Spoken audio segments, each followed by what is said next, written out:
They say money makes the world go round.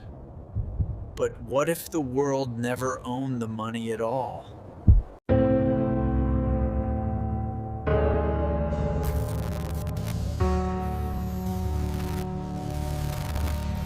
Behind every nation's flag stand those who never run for office, yet rule the world's heartbeat. Follow the trail, and it leads to 3 cities, where money itself was born.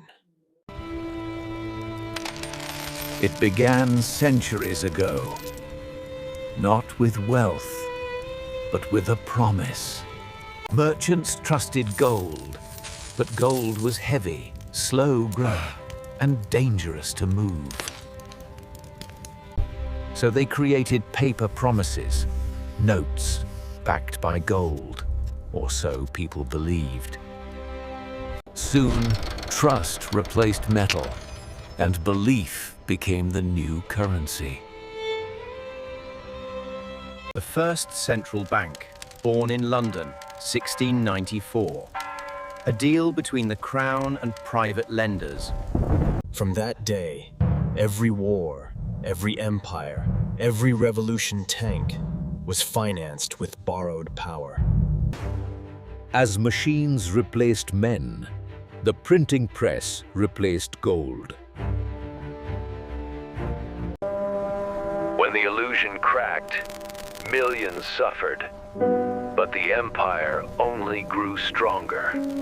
In 1944, the world united Mingling and handed its wealth to one system.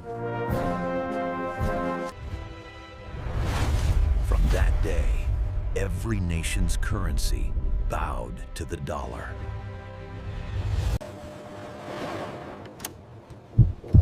But power built on paper was never meant to last. Every second, new money is born. But here's the secret.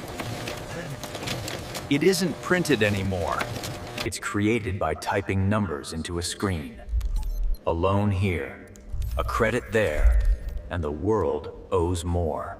That money is a promised land, backed not by gold, but by your debt. When you borrow, you give them something more precious than money. Kratim, your future. Banks lend what they don't have and charge you for what never existed. The Federal Reserve, not federal, not reserve, just a private machine running the world's heartbeat. Governments borrow from it, citizens pay for it, and no one questions the cost. The system feeds the few, while the many chase the mirage of freedom. Here, greed wears a suit, and numbers rise while humanity falls. Inflation war, the silent thief theme, steals from every pocket, every day. The rich invest, the poor survive. And every rise begins with another's fall. They never taught us where money comes from. Maybe because they don't want us to know. He lives in a world of money, a Senchu, yet owns none of it.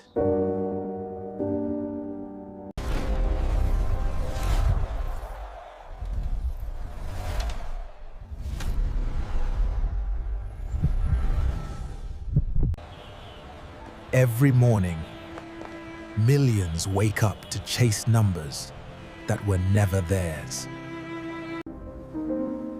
He gives his time, his health, his youth, yet ends up paying for existing. They call it inflation, but for a young Caucasian man, it feels like theft, hidden behind polite words. She wonders how the game is rigged when she never even got to play.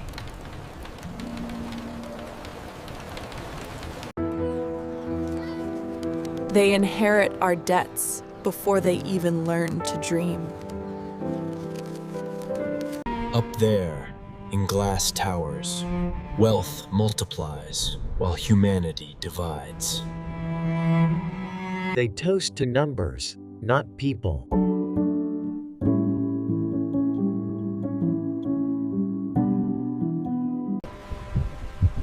Some measure time in seconds, others in survival.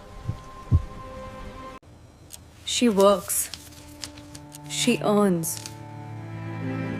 She still can't live.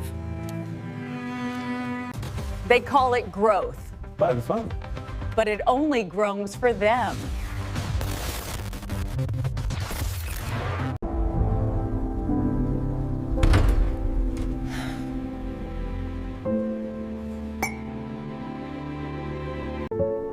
Dreams dissolve when survival becomes the only goal.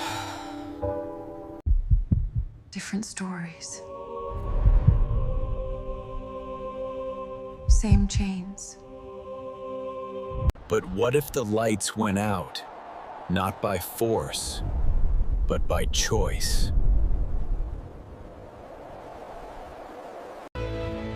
Because real value isn't printed. It's shared. We hold paper as if it holds us together, but maybe it's what keeps us apart. We trade hours for digits, smiles for survival.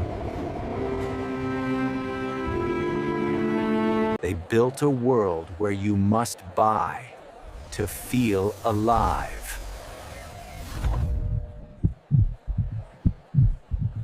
And when the system breaks, they print again.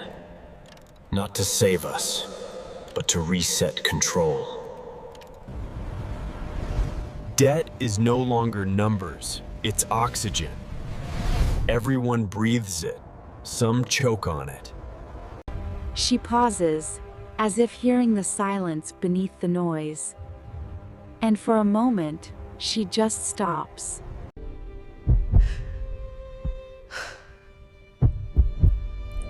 She realizes she never owned money. And in that moment, millions awaken mist, not to rage, but to awareness. Because every empire ends the moment its illusion is seen. Here's the paradox. Money was never real, but our belief made it powerful. The empire doesn't live in vaults or banks. It lives inside our minds. But if belief built it, belief can end it.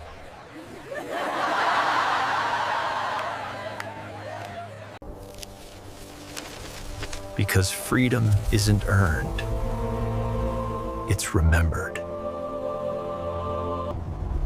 Maybe the richest people are the ones who no longer chase the game.